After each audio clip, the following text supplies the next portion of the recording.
Wakil Presiden ke-10 dan 12 Yusuf Kala resmi menyatakan diri mendukung pasangan Anies Baswedan dan Muhaimin Iskandar di Pilpres 2024.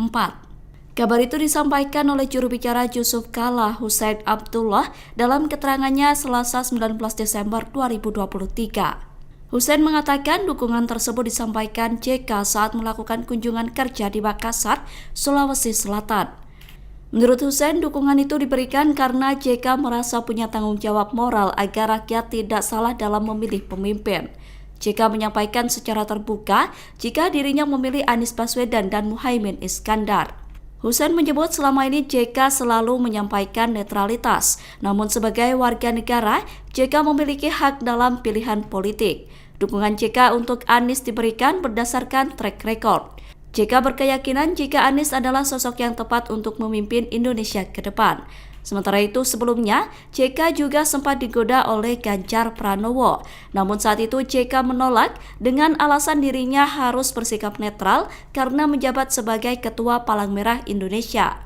JK mengatakan bahwa semua warga negara pasti memiliki pilihan masing-masing. Meski demikian ada tanggung jawab sebagai pejabat sehingga harus bersikap netral.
Download Tribun X sekarang, menghadirkan lokal menjadi Indonesia.